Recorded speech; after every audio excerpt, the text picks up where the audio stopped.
रात के समय में एक व्यक्ति एक स्कूटी पर आगे जो खाली जगह होती है वहां पर एक बोरा रखा हुआ था और उसके पीछे एक बैग टका हुआ था। उसको लेकर कहीं जा रहा था, लेकिन तभी अचानक से रास्ते में एक पुलिया आती है और जब वो उस पुलिया पर चढ़ने वाला होता है तो उसी दौरान सामने से एक बड़ा वाहन आ जाता है, जिसको बचाने के चक्कर में वो थोड़ा सा साइड होता है और उसके आगे रखा हुआ जो बोरा था वह नीचे गिर जाता है। अब इस बात को देखकर जब वह वहां से चला जाता है बड़ा वाहन, तो उसके बाद वो बोरे को दोबारा से धरने लगता है, लेकिन वह काफी ज्यादा घबराया हुआ था और जब इधर उधर देखता है तो एक गाड़ी के अंदर एक व्यक्ति बैठा हुआ था और उसके गाड़ी के अंदर वाली जो लाइट होती है वो जली हुई थी।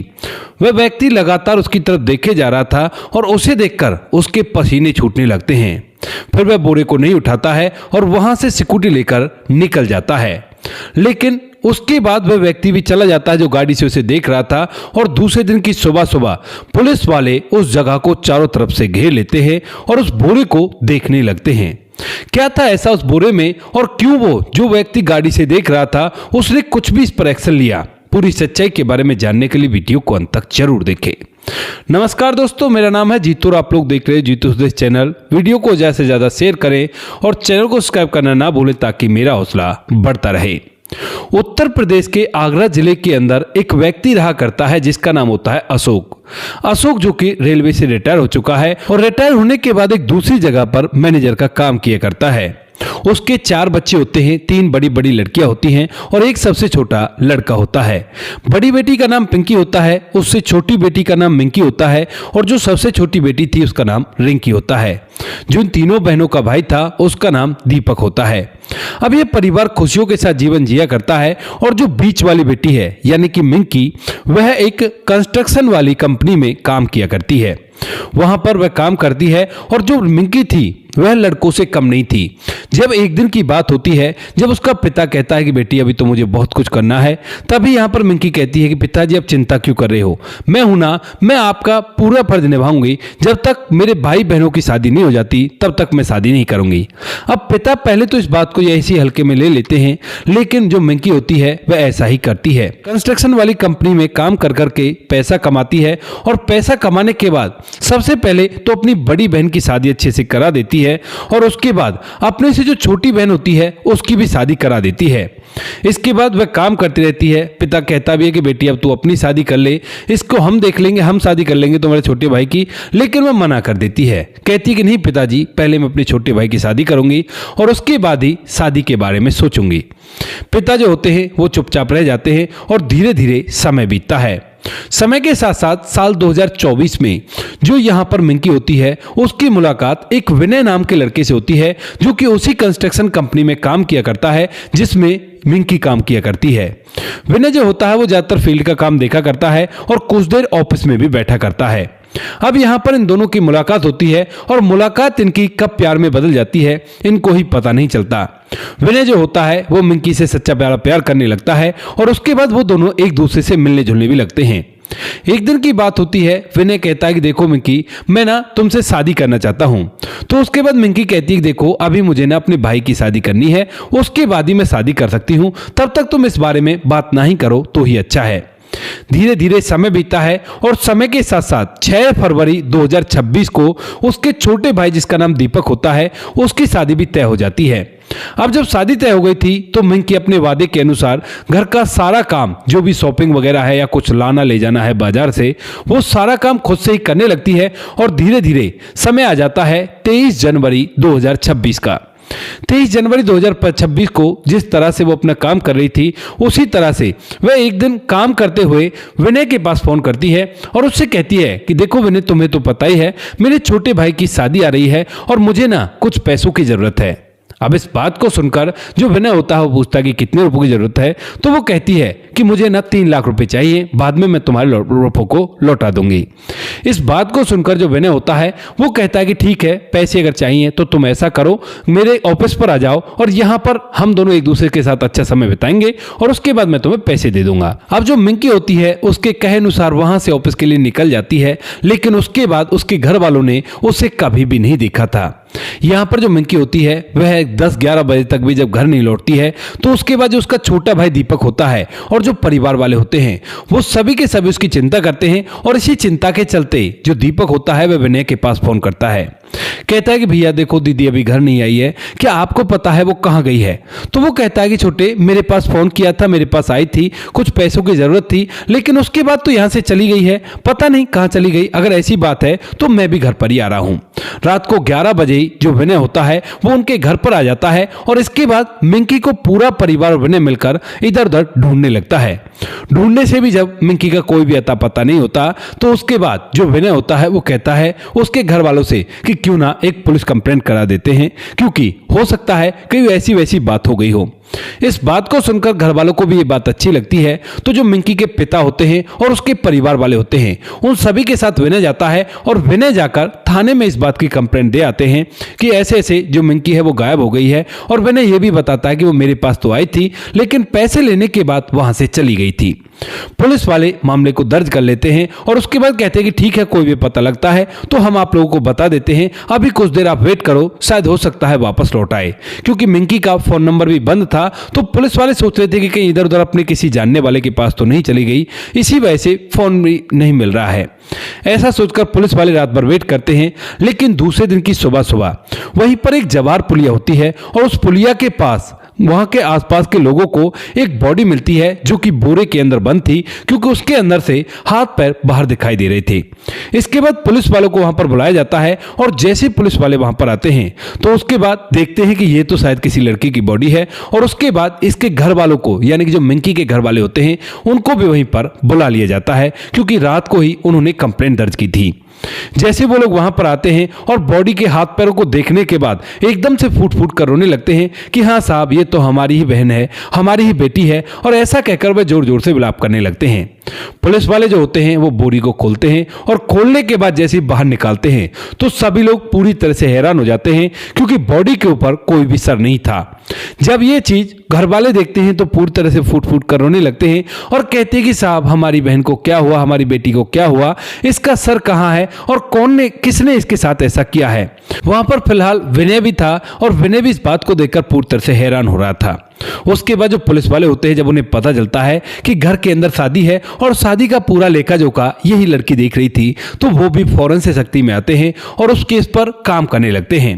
फिलहाल तो वो बॉडी को पोस्टमार्टम के लिए भेज देते हैं, लेकिन जब इस केस पर काम करते हैं तो 100 से ज्यादा पुलिस वाले सीसीटीवी खंगालने लगते हैं। उस जगह के आसपास के जो सीसीटीवी लगे हुए थे उन सभी की शाम की, रात की रिकॉर्डिंग देखी जाती है। अब जैसे ही वो रात की रिकॉर्डिंग देखते हैं और खंगालते हैं अच्छी तरह से, तो उन्हें एक व्यक्ति दिखाई देता है जो इसी बोरी को एक स्कूटी के बीच में जो आगे खाली जगह होती है उसे रखकर लाते हुए दिखाई दे रहा है। लेकिन इस जगह पर कोई सीसीटीवी कैमरा नहीं था।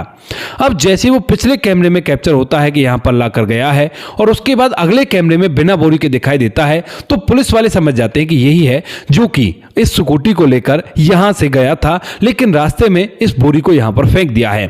पुलिस वाले उस रिकॉर्डिंग का छोटा सा फुटेज अपने मोबाइल में कैप्चर कर लेते हैं और कैप्चर करने के बाद उसे ले जाकर सीधा मिंकी के घर वालों को, यानी कि उसके छोटे भाई को, उसके माता पिता को दिखाने लगते हैं।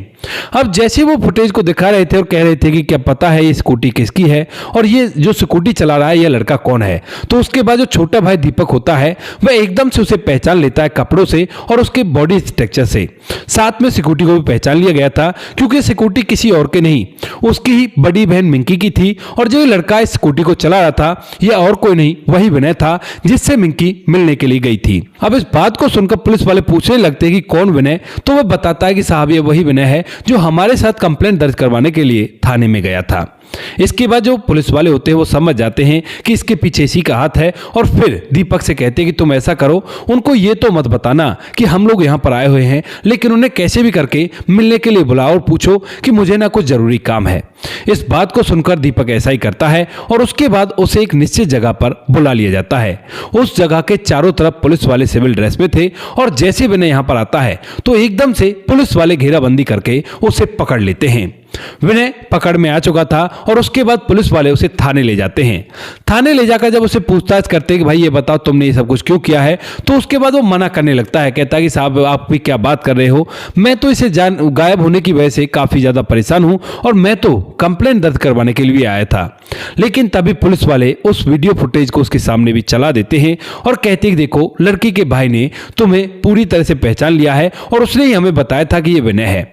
अब इस बात को देखकर जब उसे देखता है कि अब तो भेद खुल गया है तो वह टूटता है और टूटने के बाद पूरी कहानी पुलिस वालों के सामने बयां कर देता है। कहता है कि साहब 2024 में मेरी मुलाकात मिंकी से हुई थी और मिंकी से मुलाकात होने के बाद मैं उससे प्यार करने लगा था, बहुत ही गहरा वाला। लेकिन वो मेरे साथ केवल एज ए फ्रेंड रहा करती थी। मैं उससे कहा करता था कि देखो मैंने अपने घर वालों से बात कर ली है और तुम भी अपने घर वालों से बात कर लो, हम दोनों एक दूसरे के साथ शादी करेंगे। लेकिन वो बार बार बहाना लगा दिया करती, कहा करती कि जब तक मैं अपनी बहन भाइयों की शादी नहीं करवा दूं तब तक मैं अपनी शादी नहीं करूंगी, क्योंकि मैं अपने घर को मायके को सेट करके ही अपनी ससुराल में कदम रखना पसंद किया करूंगी। अब उसके बाद धीरे धीरे समय बीतता है और समय के साथ साथ जब मैं बार बार इस बात के लिए कहता हूं तो वो एक दिन मुझसे साफ मना कर देती है। कहती है कि देखो हमारी कास्ट अलग है और तुम्हारी कास्ट अलग है, तो मेरे घर वाले बिल्कुल भी नहीं मानेंगे और घर वालों के खिलाफ जाकर मैं बिल्कुल से शादी नहीं कर सकती। इसके चलते अब मैं मुझसे दूरियां बढ़ाने लगती है, लेकिन मैं उससे सच्चा प्यार किया करता था। उसके बाद भी जो पिछले 6 महीने से लगातार मैं मिंकी के साथ एक लड़के को देखा करता हूं जो शायद उसके रिलेशन में आ चुका था। जब मैं उससे कहता हूं कि तुम इस तरह से इसके साथ मत घूमो, मैं तुमसे शादी करना चाहता हूं, सच्चा प्यार किया करता हूं, तो उसके बाद मिंकी मुझसे मना कर देती है। कहती है कि मेरी जिंदगी में दखल देने की तुम्हें कोई भी जरूरत नहीं है, हम एक दोस्त और दोस्त की तरह ही रहो तो ही अच्छा है। इन बातों को सुनकर मुझे बहुत बुरा लगता है और धीरे धीरे वो समय भी आता है जब मिंकी मेरे पास फोन करती है कि मुझे पैसे चाहिए। अब जब वो पैसे मांगने के लिए कहती है तो मैं कहता हूं कि ठीक है ऑफिस पर आ जाओ, ऑफिस पर ही मैं तुम्हें पैसे दे दूंगा और थोड़ा समय एक साथ बिताने के बाद तुम यहां से चली जाना। इस बात को सुनकर मिंकी ऑफिस की तरफ चलने लगती है। इधर जो विनय होता है वह अपने ऑफिस बॉय से कह देता है कि ठीक है तुम चले जाओ, मैं ऑफिस बंद करके घर लौट आऊंगा। इसके बाद वह ऑफिस बॉय तो वहां से चला जाता है और जैसे मिंकी आती है तो उसके बाद पहले तो एक दूसरे के साथ संबंध बनाते हैं और संबंध बनाने के बाद जो विनय है वो कहने लगता है कि देखो मिंकी ऐसा मत करो, अब तुम्हारे भाई की शादी होने वाली है, मैंने तो अपने घर वालों से पूछ लिया है और तुम भी अपने घर वालों को राजी कर लो, हम दोनों एक साथ शादी करेंगे और कोई भी दिक्कत नहीं होगी। लेकिन जो मिंकी है वो साफ मना कर देती है। कहती है कि नहीं, मैंने तुमसे पहले बोल दिया था ना कि मैं तुमसे शादी बिल्कुल भी नहीं करूंगी। और जो विनय होता है वो इस बात की प्लानिंग में पहले से ही था। उसने अपने पास एक तेजधार हथियार रख रखा था और उस तेजधार हथियार से वह मिंकी के ऊपर वार कर देता है। वार करने के बाद जब वह इस दुनिया को छोड़कर चली जाती है तो उसके सर को धड़ से अलग करता है और उसे अपने बैग में डाल लेता है। ऑफिस के अंदर ही उसने पहले एक बोरी रख रखी थी और उस बोरी के अंदर वह मिंकी की बॉडी को बंद कर देता है। उसके बाद वह उस बोरी को सिक्योरिटी में आगे रखता है, उसकी सिक्योरिटी में, और साथ में उसके सर को बैग में टांगकर अपने पीछे लटका लेता है। उसे लेकर वह सोचता है कि पास ही में जो जंगल है उसमें डाल दूंगा, किसी को भी पता नहीं चलेगा और तब तक पता चलेगा जब तक बहुत देर हो चुकी होगी। ऐसा सोचकर वह सिक्योरिटी को लेकर उस जंगल की तरफ जाने लगता है। लेकिन तभी रास्ते में एक पुलिया पड़ती है और वहीं पर एक तेज रफ्तार बड़ा वाहन आता है, जिससे बचने के चक्कर में उसकी स्कूटी थोड़ी सी टेढ़ी होती है और टेढ़ी होने के कारण वह बोरी उस पुलिया के स्टार्टिंग में ही गिर जाती है। अब इस बात को देखकर यहां पर जब वह वाहन चला जाता है तो वह इधर उधर देखकर घबराने लगता है, लेकिन वहां पर कोई सीसीटीवी कैमरा नहीं था तो वह सोचता है कि कोई बात नहीं, दोबारा से रख लेता हूं। लेकिन तभी उसकी नजर एक गाड़ी पर पड़ती है जो कि साइड में पार्क हुई थी और उसके अंदर लाइट जली हुई थी। एक व्यक्ति बैठकर लगातार उसकी तरफ घूरे जा रहा था और जब वह देखता है कि यह व्यक्ति उसकी तरफ देख रहा है तो उसे लगने लगता है कि कहीं ऐसा ना हो यह आकर इस बोरे को देखने लगे कि इसके अंदर क्या है, और इसी वजह से वह डर के मारे उस बोरे को वहीं पर छोड़ता है और उस सिक्योरिटी को लेकर आगे की तरफ बढ़ जाता है। जबकि यहां पर कार के अंदर जो व्यक्ति बैठा हुआ था वो तो ऐसे ही कैजुअली उसकी तरफ देख रहा था, उसका ध्यान उस तरफ नहीं था। दिमाग में कई बार होता है ना कि हम सोचते कुछ और हैं और देखते कहीं और हैं, दिमाग में कुछ और चलता रहता है तो सामने का विजुअल पूरी तरह से ऐसे ही रह जाता है कि उसमें कुछ भी हुआ नहीं हो। तो ऐसा ही उस व्यक्ति के साथ होता है। जब वह बोरे को छोड़कर वहां से चला जाता है तो उसके बाद वह भी अपनी गाड़ी को स्टार्ट करके वहां से कहीं और चला जाता है। इसके बाद जो विनय होता है वो सर को एक नदी में फेंक देता है है और नदी में फेंकने के बाद वहां से वापस आकर उनके घर वालों के पास पहुंच जाता है। जब वो लोग फोन करते हैं कि वो घर नहीं आई है, वो कहां है। यहां पर ये बातें जब पुलिस के सामने आती हैं तो मामला शीशे की तरह साफ हो जाता है और उसके बाद पुलिस वाले विनय के खिलाफ उचित धाराओं में मामला दर्ज करते हैं और उसे सलाखों के पीछे कर देते हैं। दोस्तों ये थी आज की कहानी। आपको जैसी भी लगी हो कमेंट सेक्शन में बता देना। वीडियो अगर अच्छी लगी हो तो वीडियो को लाइक और चैनल को सब्सक्राइब जरूर करें ताकि हमें थोड़ा सा हौसला मिल सके आप लोगों के लिए ऐसी अच्छी वीडियो बनाने के लिए। इन कहानियों को सुनाने का उद्देश्य किसी को परेशान करना बिल्कुल भी नहीं है। ये कहानी आपको इसलिए सुनाई जाती है ताकि आप लोग इन कहानियों में से कुछ ना कुछ सीख सको और अपने जीवन में उस चीज को अप्लाई कर सको। अब बारी आती है हमारे कुछ प्यारे सब्सक्राइबर की जो हमारी वीडियोज पर बहुत अच्छे कमेंट भेजा करते हैं और जिनके कमेंट देखने के बाद हमें बहुत ज्यादा मोटिवेशन मिला करता है। हमारे साथ है राम गोसाई जी जो लिखते हैं नाइस। तो राम गोसाई जी आपका तहे दिल से धन्यवाद। समाधान पाटिल जी हैं, आपका भी तहे दिल से धन्यवाद। सुजीत कुमार जी हैं, राधे राधे भाई साहब कैसे हो आप। तो सुजीत कुमार जी हम तो ठीक है, आप ठीक होना। उससे आगे हैं स्वपन डे जी जो कि लिखते हैं नाइस। तो स्वपन डे जी आपका भी तहे दिल से धन्यवाद। मुनमुन श्रीवास्तव जी हैं, लिखते हैं आपकी कहानी बहुत सुंदर है। संतोष के साथ उसकी पत्नी ने बहुत ही गलत किया है। वो कल वाली कहानी के बारे में कह रहे हैं। तो मुनमुन श्रीवास्तव जी आपका तहे दिल से धन्यवाद। गणेश कुमार जी हैं जो लिखते हैं राधे राधे, जय श्री राम, गुड नाइट, जय श्री राम, उत्तर प्रदेश जिला प्रतापगढ़। बहुत बढ़िया कहानी सुनाते हैं गणेश कुमार वर्मा। तो गणेश कुमार वर्मा जी आपका भी तहे दिल से धन्यवाद। प्रिंस कुमार जी हैं जो लिखते हैं जय श्री राम। तो प्रिंस कुमार जी आपको भी तहे दिल से धन्यवाद। हृदय राम भारती जी हैं जो लिखते हैं 1 नंबर। तो हृदय राम भारती जी आपका भी तहे दिल से धन्यवाद। समर एस जी हैं जो लिखते हैं राधे राधे, जय श्री राम। तो समर एस जी आपका भी तहे दिल से धन्यवाद। आगे हमारे साथ रजत सैनी जी हैं, साथ में हमारे साथ दामोदर कुशवाहा ग्वालियर से। तो दामोदर कुशवाहा ग्वालियर से आपका भी तहे दिल से धन्यवाद। मोनू जैन जी वेरी नाइस लिखते हैं। और बाकी जो लोग रह गए हैं वो लोग बुरा ना माने, आने वाले किसी वीडियो में आप लोगों के नाम भी आ जाएंगे। आप लोग इसी तरह से हमें सपोर्ट करते रहिए और हमारा हौसला बढ़ाते रहिए। मिलते हैं किसी नेक्स्ट वीडियो नए टॉपिक के साथ। तब तक के लिए जय हिंद, जय भारत, जय हिंदुस्तान।